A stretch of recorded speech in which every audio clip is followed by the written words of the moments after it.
5 a.m. You're awake, not because of some profound spiritual calling. You're awake because the mountain doesn't have central heating, and it's freezing. You look out the window. An old Daoist is sweeping snow in the courtyard. He's wearing a puffy jacket he bought 12 years ago. There's duct tape on the sleeve. No floating on clouds, no ancient riddles, just the sound of a broom scraping against stone. And then you realize something that completely changes how you see this place. The most dangerous thing about Daoism isn't what it teaches. It's what it removes. It removes the noise, it removes the panic, it removes the illusion that you were ever supposed to control everything. Let me explain.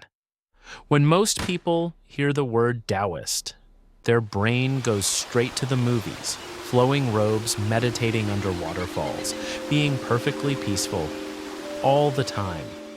That's a tourist attraction. Real cultivation is something else entirely. It's a brutal, methodical survival system. One that's been stress tested for thousands of years. It wasn't designed to make you look holy. It was designed to make you physically resilient, mentally grounded, and incredibly difficult to manipulate.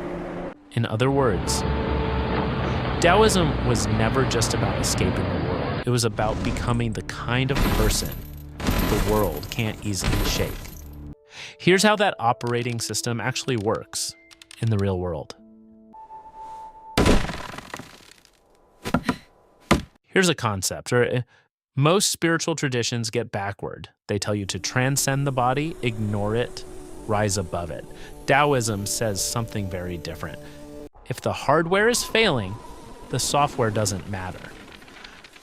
Your body is the foundation. Every thought, every emotion, every reaction, it's all built on top of it.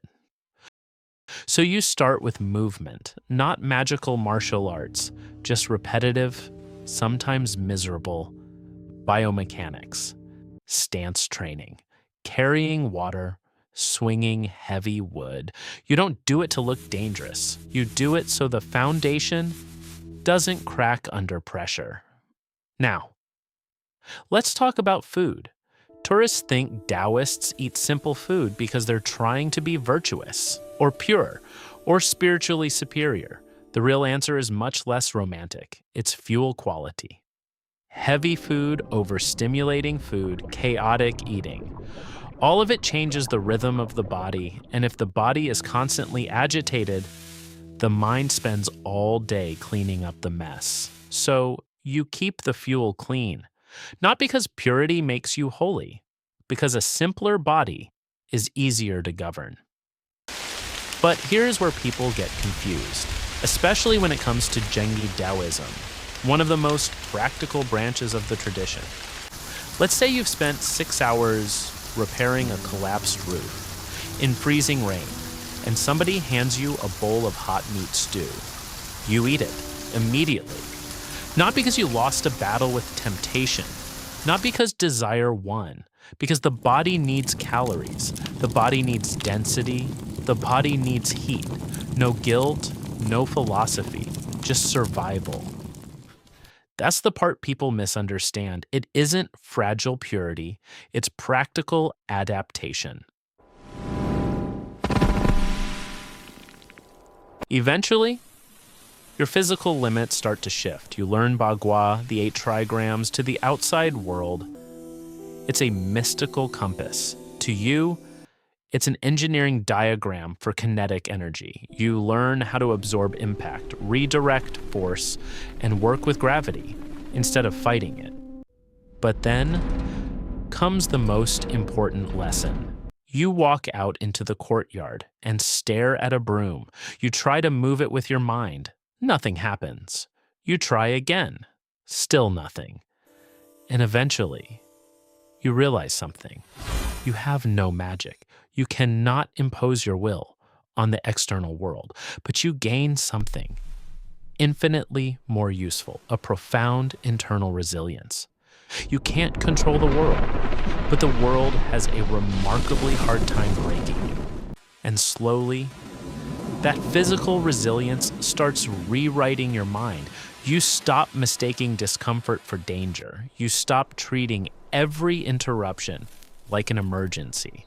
You stop needing the world to become soft before you can become stable.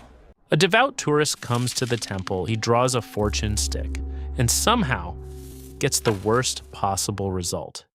He's devastated. Do you sit him down and explain the chaotic nature of the universe? No. You reach into the cup, pull out the best stick, hand it to him, and say, "Here, I fixed it." Pragmatism. When action works faster, don't waste energy on theory. Sometimes people don't need a lecture about fate. They need their nervous system to calm down first. But then comes the harder test. A tourist steps over a barrier, drops a plastic bottle on ancient stone. You ask him to pick it up. He turns around, starts yelling, mocks you, calls you a fraud, tries to humiliate you. The old version of you would have taken the bait. You would have felt the insult land in your chest, but now you look at him and realize something. His words reached your ears. They never reached your center. If he calls you a fool, does that magically change reality? No. His anger is his problem. You refuse to download it. But here's the Daoist nuance. This isn't about forced forgiveness. In classical Daoist medicine, chronic emotional suppression is considered unhealthy. Qi stagnation, blocked energy. If you swallow someone else's toxic behavior and pretend you're fine, you pay for it with your own health. That's not enlightenment. That's self-harm. So you look him directly in the eye, completely calm, and you curse him out sincerely, articulately, without your heart rate increasing, even a little. He freezes, gets uncomfortable, and leaves. You feel something loosen in your chest. The pressure is gone. The rule is simple. Don't carry baggage that doesn't belong to you. You begin to know exactly where you end and where the world begins. Then, the ultimate stress test walks through the gate. A live streamer, camera rolling, he's looking for content, looking to expose fake monks, looking for a viral confrontation. He invades your space. He's aggressive. He wants you to break. He wants you angry, embarrassed, reactive. He reaches for your hat. You don't fight back. You don't strike him. You step aside. You yield. You let him commit 100% of his energy to empty space. And then gravity takes over. His aggression collapses under its own weight. He trips over the stone step. His phone screen shatters. He looks up, embarrassed, a little blood on his knee, and suddenly realizes his audience just watched him defeat himself. He grabs his phone and leaves. You pick up the broom and go back to sweeping. No victory speech, no pride. The confrontation solved itself. And by the way, the Daoist customer service loop is flawless.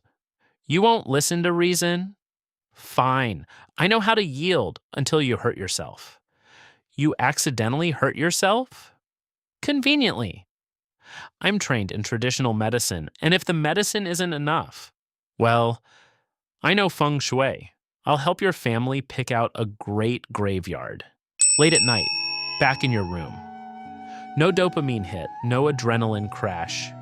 You open your phone, people online are losing sleep over a passive-aggressive email, spiraling over an unpaid bill, letting strangers on the internet decide their self-worth. Meanwhile, you've built a system that keeps the noise out. You're resilient, but here's the honest truth. You expected peace to feel like freedom. Instead, it feels empty. Because when you strip away all the chaos, all the drama, all the distraction, you're left with yourself, unfiltered. That's not a flaw in the system. That's the price of admission, because sometimes the noise wasn't only hurting you. Sometimes it was helping you avoid yourself. But here's the strange part. You don't actually need a mountain for any of this. Your office is your courtyard. That inbox that never empties, those are your daily reps. The coworker trying to hand you their anxiety, that's the live streamer. Same energy, different setting. And maybe that's why the old Daoist was out there at 5 in the morning, not chasing enlightenment, not escaping the world, just sweeping snow, one stroke at a time. Anyway, it's getting late. I'll see you next time.